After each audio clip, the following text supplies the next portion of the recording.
আমাৰ এই অঞ্চলৰ সংখ্যালঘু ৰাইজে চামগুৰি বিধানসভাৰ উপ নিৰ্বাচনত যথেষ্ট ভোট দি আমাক জয়যুক্ত কৰাইছে। গতিকে জয়ৰ আমাৰ যি যাত্ৰা, এই যাত্ৰা অব্যাহত থাকিব বুলি মই আশা ৰাখিছোঁ আৰু যথেষ্ট ৰাইজৰ লগত কথা পাতিছোঁ। আচলতে মোৰ ভাষণ দিয়াতকৈ ৰাইজৰ লগত কথা বতৰাহে পাতিলোঁ। কোনোৱে ক'ব পৰা নাই যে এখন আঁচনি আমি ইয়াত দিয়া নাই, নগাঁৱত দিছোঁ, ইয়াত দিয়া নাই আমি ব্ৰহ্মপুৰত দিছোঁ, কোনোৱে ক'ব পৰা নাই। অৰুণোদয় হওক বা বিনামূলীয়া চাউলেই হওক বা আয়ুষ্মান কাৰ্ডেই হওক বা আমাৰ ছোৱালীয়ে পোৱা নিযুত মইনাই কওক, কোনোটো আঁচনি ইয়াত নাই পোৱা বুলি কোৱা নাই। গতিকে আমি সকলোৰে কাৰণে কাম কৰিছোঁ, সকলোৰে কাৰণে কাম কৰিম। সেইকাৰণে সাহসেৰে ভোট বিচাৰি আহিছোঁ। কংগ্ৰেছ দলে এই অঞ্চলৰ ৰাইজক ঠগাই, এই অঞ্চলৰ ৰাইজে যথেষ্ট সংখ্যক ৰাইজে লোকসভা নিৰ্বাচনত কংগ্ৰেছক ভোট দিলে, সাংসদজন আজিলৈকে ইয়ালৈকে নাহিলে।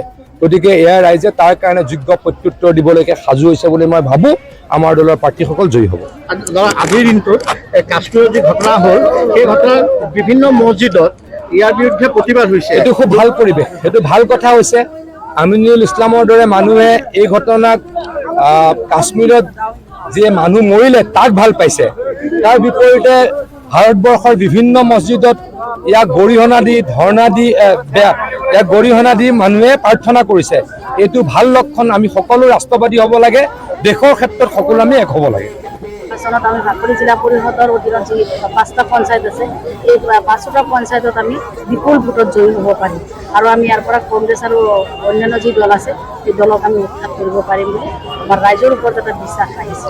মানে বিৰোধীয়ে যিটো কৈ আছে ৱাকফ সংশোধনী আইনৰ ওপৰত, তাৰ বিপৰীতে আজি দেখা গ'ল যে সংখ্যালঘু ৰাইজৰ অভূতপূৰ্ব সঁহাৰি। আচলতে এই যিবিলাক আইনক লৈ যিটো প্ৰচাৰ চলাইছে, সেইটো প্ৰভাৱ পৰা নাই নেকি? একো প্ৰভাৱ পৰা নাই, কাৰণ ৰাইজে বুজি পাইছে ৱাকফক লৈ যিটো ৰাজনীতি কৰি আছে, এই ৰাজনীতিটো হ'ল এটা মিছা আৰু প্ৰৰোচনামূলক ৰাজনীতি।